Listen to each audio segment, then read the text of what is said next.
नमस्कार। रोजाना हिमाचल के खास बुलेटिन में आप सभी का बहुत बहुत स्वागत है। मैं हूं आपके साथ भावना रनौत। चलिए जानते हैं खबरें विस्तार से। दिल्ली से शिमला पहुंची सीबीआई की टीम, कब्जे में लेगी हजारों पन्नों का जांच रिकॉर्ड। प्रदेश पावर कॉर्पोरेशन के चीफ इंजीनियर विमल नेगी की मौत मामले की जांच के लिए सीबीआई की टीम शिमला पहुंच गई है। संजौली मस्जिद को तोड़ने के एमसी आयुक्त कोर्ट के आदेशों पर रोक बरकरार। कोर्ट ने संजौली मस्जिद मामले को बहस योग्य माना और मस्जिद तोड़ने के नगर निगम आयुक्त कोर्ट के आदेशों पर रोक बरकरार रखी। एसीएस ओंकार शर्मा के समर्थन में आए सुधीर शर्मा, प्रदेश के वरिष्ठ अधिकारी पर कार्रवाई को बताया दुर्भाग्यपूर्ण। हिमाचल सरकार द्वारा एसीएस ओंकार शर्मा पर की गई कार्रवाई को भाजपा विधायक सुधीर शर्मा ने दुर्भाग्यपूर्ण करार दिया है और कहा है कि ओंकार शर्मा वरिष्ठ अधिकारी हैं और उन्हें जो जांच सौंपी गई थी उन्होंने जांच करके अपनी रिपोर्ट सौंपी है। शिमला के ढली के समीप बन रहे फोरलेन का डंगा गिरने से हुए नुकसान का जायजा लेने के लिए बुधवार को पंचायती राज मंत्री अनिरुद्ध सिंह मौके पर पहुंचे। उनके साथ शिमला जिला उपायुक्त अनुपम कश्यप भी मौजूद रहे। इस दौरान फोरलेन निर्माण कर रही कंपनी के अधिकारी भी मौके पर बुलाया गया और निर्माण कार्य सही तरीके से करने के निर्देश दिए और दोबारा से सही से डंगा लगाने को कहा। मंत्री अनिरुद्ध सिंह ने निर्माण कर रही कंपनी को गुणवत्तापूर्ण कार्य करने की हिदायत दी।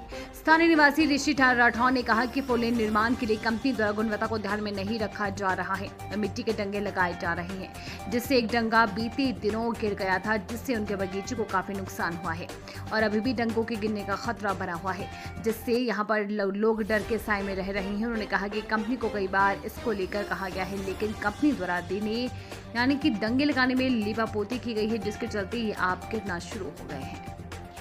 कंपनियां जितने प्लास्टिक में सामान बेचेंगी उतना ही करना होगा नष्ट, प्रदूषण बोर्ड ने की सख्ती। हिमाचल प्रदेश राज्य को प्लास्टिक मुक्त बनाने की दिशा में एक और सख्त कदम उठाया है। अब राज्य में जितनी मात्रा में कंपनियां प्लास्टिक पैकेजिंग में उत्पाद बेचेंगी उतनी ही मात्रा में उन्हें उस प्लास्टिक को वैज्ञानिक तरीके से नष्ट भी करना होगा। ये नीति एक्सटेंडेड प्रोड्यूसर रिस्पॉन्सिबिलिटी यानी कि एपीआर के तहत लागू की गई है, जिसमें उत्पादकों को उनके उत्पादों के कारण उत्पन्न प्लास्टिक कचरे की जिम्मेदारी स्वयं उठानी होगी। हिमाचल प्रदेश प्रदूषण नियंत्रण बोर्ड ने इस नीति को सख्ती से लागू करने के लिए कार्रवाई शुरू कर दी है। अभी तक 800 से अधिक कंपनियों को नोटिस जारी किए गए हैं जो राज्य में व्यवसाय तो कर रही है लेकिन एपीआर पोर्टल पर पंजीकृत नहीं है।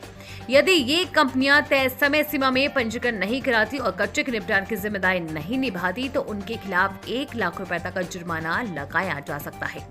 इस नीति के तहत प्लास्टिक कचरे के निपटान के लिए सरकार ने अंबुजा और अल्ट्राटेक सीमेंट जैसी कंपनियों से करार किया है। इनके सीमेंट प्लांट में गैर रिसाइक्लेबल प्लास्टिक को प्रोसेसिंग तकनीक के माध्यम से नष्ट किया जाएगा। ये एक पर्यावरण सम्मत प्रक्रिया है जिसमें प्लास्टिक को ईंधन के रूप में इस्तेमाल किया जाता है और इससे लैंडफिल का दबाव भी कम होता है। छूट खत्म, हिमाचल में महिला अभ्यर्थियों को भी देना होगा नौकरी के लिए आवेदन शुल्क।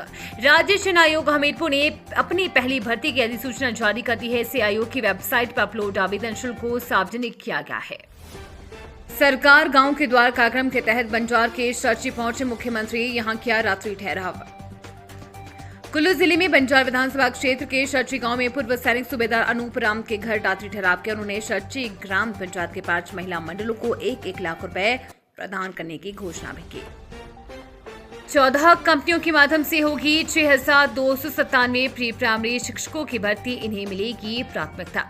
हिमाचल प्रदेश में 14 निजी कंपनियों के माध्यम से 6,297 प्री प्राइमरी शिक्षकों की भर्ती होगी। राज्य इलेक्ट्रॉनिक्स कॉर्पोरेशन ने शिक्षा खंड आधार पर भर्तियां करने के लिए कंपनियों का चयन कर लिया है।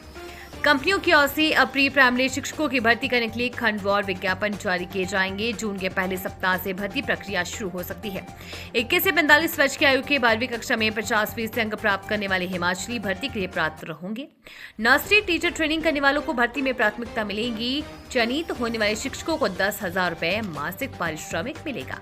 This bulletin is sponsored by Brijeshwari institute of hotel management Khurkadi. उम्मीद है आपको आज का बुलेटिन पसंद आया होगा। इसी के साथ हिमाचल की तमाम खबरों को जानने के लिए रोजाना हिमाचल के पेज को फॉलो, लाइक और सब्सक्राइब करना बिल्कुल ना भूलें। धन्यवाद।